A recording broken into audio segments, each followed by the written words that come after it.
Hello friends, మీకు ఇలాగా బౌన్సీగా రావాలి అనుకుంటే మీకు ఒక చిన్న టిప్ చెప్తాను. సో, ఇక్కడ మా గార్డెన్‌లో ఈ మొక్క చూసారా చాలా స్ట్రెయిట్‌గా ఉంది. దానికి సైడ్స్ జాయింట్స్ అనేది ఏమీ లేదు. సో, దీన్ని మనకి రెమెడీ ఏంటి అంటే, దీని చిగురు ఉంది చూసారా? ఆ చిగురుని మనం లైట్‌గా కట్ చేసుకుంటే మనకి పక్క నుంచి జాయింట్స్ యాడ్ అయ్యే ఛాన్సెస్ ఉంటాయి. సో, ఎందుకు అంటే ఇంత నేను క్లియర్‌గా చెప్తున్నా. ప్రీవియస్‌గా కూడా మాకు ఒక చెట్టు ఉండేది. అది కూడా కర్రీ లీవ్సే. సో, దాన్ని మేము ఇలాగా కట్ చేయకుండా ఉండడం వల్ల అది కొన్ని రోజులకి అలాగా కాయలు కాసి ఇంకా మొక్క గ్రోత్ అనేది లేకుండా అలా ఉండిపోయింది. So, that is the reason. So, మనకి అలా మీ గార్డెన్‌లో కూడా ఇలాంటి సిట్యుయేషన్స్ మీకు ఎదురవుతూ ఉంటాయి. సో, దానికి బెస్ట్ రెమెడీ అంటే మీరు ఇలా చేశారనుకోండి.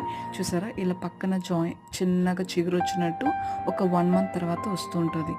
And the same way. So, this is the valuable tip అనుకుంటున్నాను. Thank you so much friends. Bye.